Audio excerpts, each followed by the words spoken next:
I'm going to show you how to make these. So they are some chocolate mini cakes. They have a strawberry jam in the middle, chocolate buttercream, ganache on top, chocolate shavings, more of that jam on the top of the icing, and then some fresh strawberries. They are so chocolatey and fresh with the strawberries. They are delicious.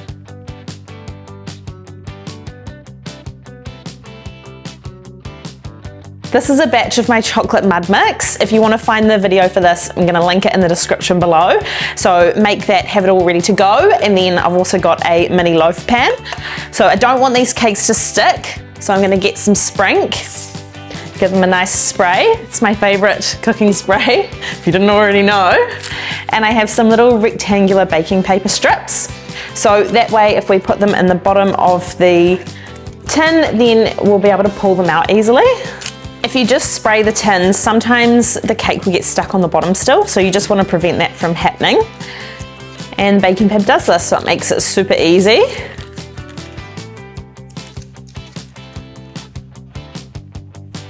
Gonna give it one more spray.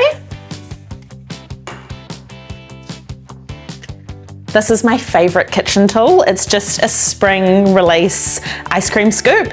So when you buy these, you buy them in the color of the handle and they go up in size. So my favorite is the green size. It's about 90 mils that you can fit of liquid in here. I'm gonna do one scoop into each tin. So this mud mix is very runny, and it is quite hard to work with, but that's okay. Just try your best.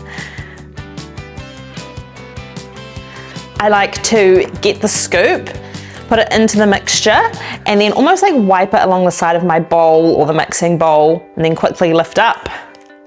Put in, scoop, lift it up, and then really quickly over to your tin. The tins are actually quite full. This is nearly to the top. This mud mix doesn't rise too much.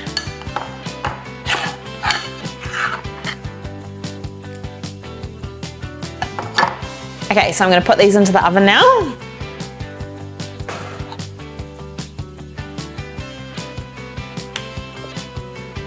I'm going to check those at 20 minutes, and then in the meantime we can do the icing.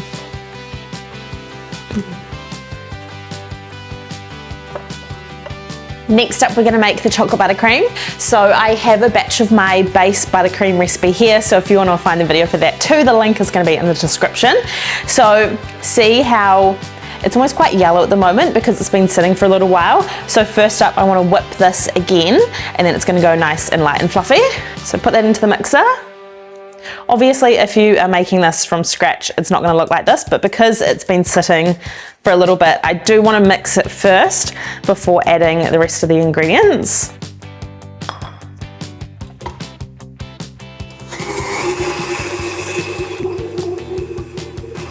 Got some melted chocolate here, then some cream, and some cocoa. So that's only going to take 30 seconds or so to whip up. So it's all ready to go. We're going to put the rest of the ingredients in. So pour that melted chocolate in, cocoa, and then the cream. Just give it a couple of pulses first because the cocoa will puff up. Then once it's started to combine, you can turn it on high. Get it all nice and combined.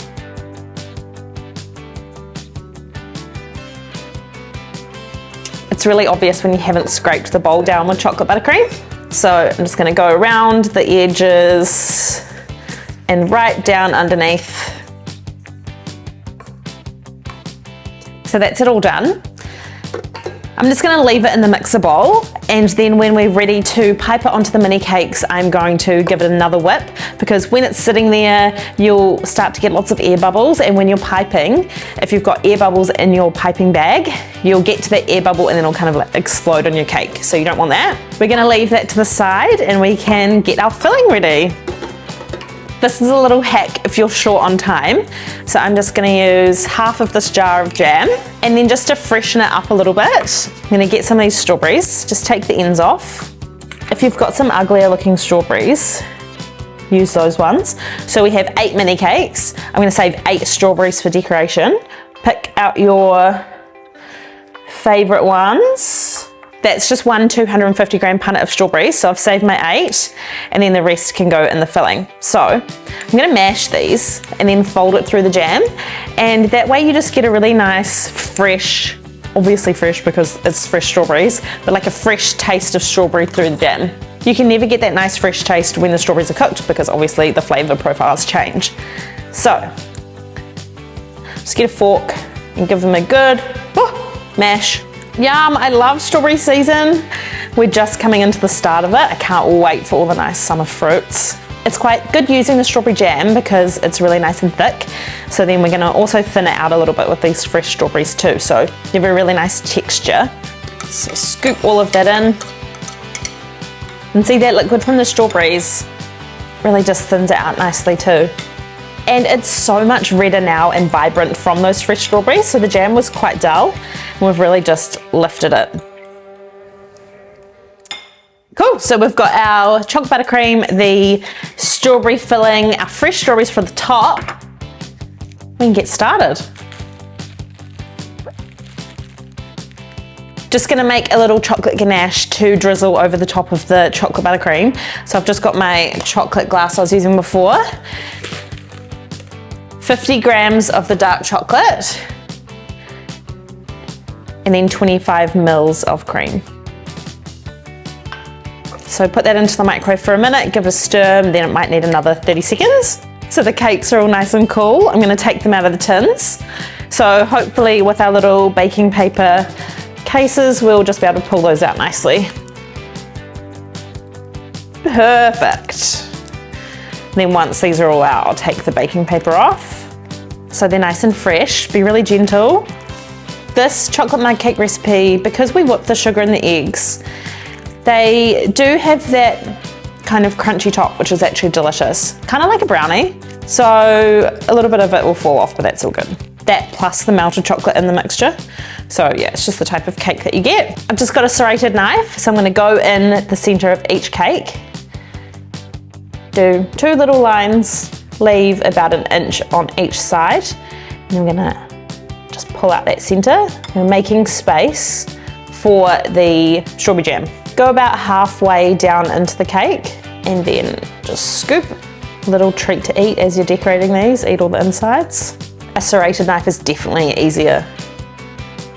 So then we can just get the strawberry filling. Oh, the color is just so good. And just fill the centers of each of those cakes and then go back and check them because it does start to settle a little bit. And we want them really full, so get as much as you can in there right to the top. I've just got a disposable piping bag. I'm gonna cut a couple of inches off the top. Remember, you can always cut more off the bag. You can't go back the other way.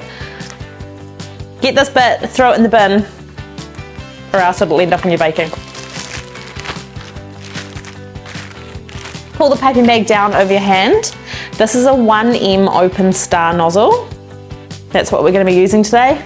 Pop it into the piping bag and just make sure it is really nice and firm. You don't want any icing escaping the piping bag where it meets the nozzle. I'm going to put the icing on to mix. On a low speed, we want to break those bubbles in the icing, not create any more. Just for like 30 seconds. Get your hand and make a C shape. Keep it really nice and firm. So it's into the piping bag. And what you want to do is scoop up some of your icing, put it into the bag, and then scrape it on your hand through the bag. And that way you're going to get it off the spatula into the bag nice and clean, and you don't have any mess around the edge of the bag either, which can be really annoying when you're piping. There's nothing worse than getting like icing and sticky sugar on your hands, so this keeps it nice and clean. Get your other hand, just fold it over the top. And see this air in here? We don't want to splatter that onto a cake, so I like to just pipe a little bit into the bowl again. I've got really short hands, so I don't actually like grabbing the top of the piping bag. Most people do that, but I find it hard, so I like to cut it halfway through in the middle of the bag and then hold the top like that. And then I've just got more control where there's less icing.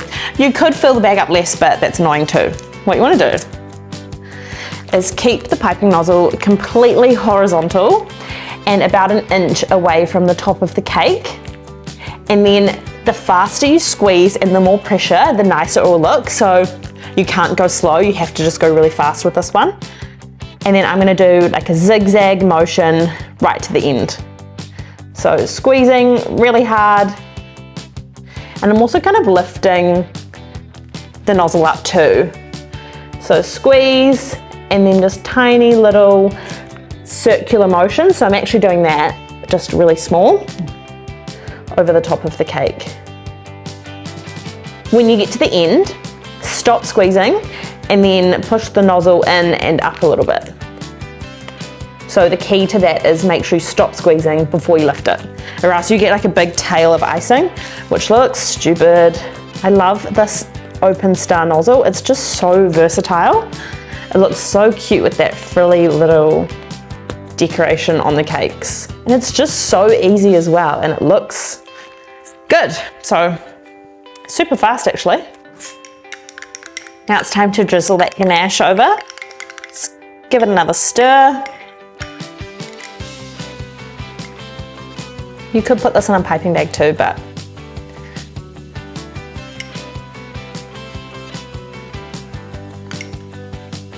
it does start to drizzle down. We're doing it, it's still gonna look good. This is the perfect amount of ganache for the 8 too. Got my favorite big block of chocolate here, so it's the Calibo 5 kilo block. You probably don't have one of these at home, but just use a little 250 block. You don't want to touch the chocolate shavings either too much because they're so thin, they will melt really fast on your hands. And this is a really easy decoration to do at home as well. You literally just need your block of chocolate and a knife and it looks so good. It really just elevates. You'll hear me say it a lot, but I always like to do 3 elements of decoration, at least when I'm baking. I think it's the trick to my kind of Kiwi style of baking. So we have the chocolate ganache, the shavings, and then we're gonna put the fresh strawberries on top. So that's our 3. 5 is actually probably my favorite. More is more. And I also like to do a lot of everything. So a lot of ganache, a lot of shavings.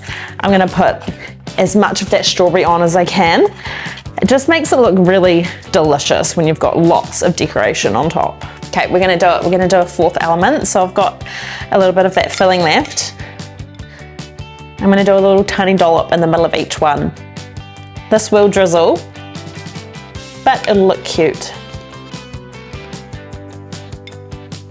A nice little pop of color, and then we can pop the strawberries on top of that too. And then we've got these nice strawberries that we saved. It's actually good to use smaller strawberries for this too because they can be quite heavy. If you've got massive ones, I'd probably only do a half, not both halves. And then just place them all on top.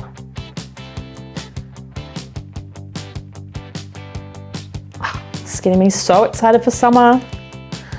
The best time of year for making cakes look delicious with fresh fruit. So fresh. So easy to make as well. I feel like I say that every time when I'm baking, it's so easy, because it actually is. It's just putting in that little bit of extra effort and then you're gonna make some delicious bakes.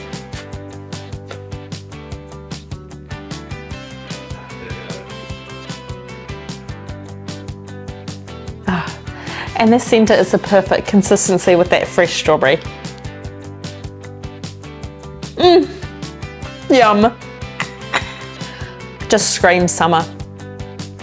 So that's it. That's our strawberry chocolate mini cakes all done. They're so delicious, so definitely give them a go at home.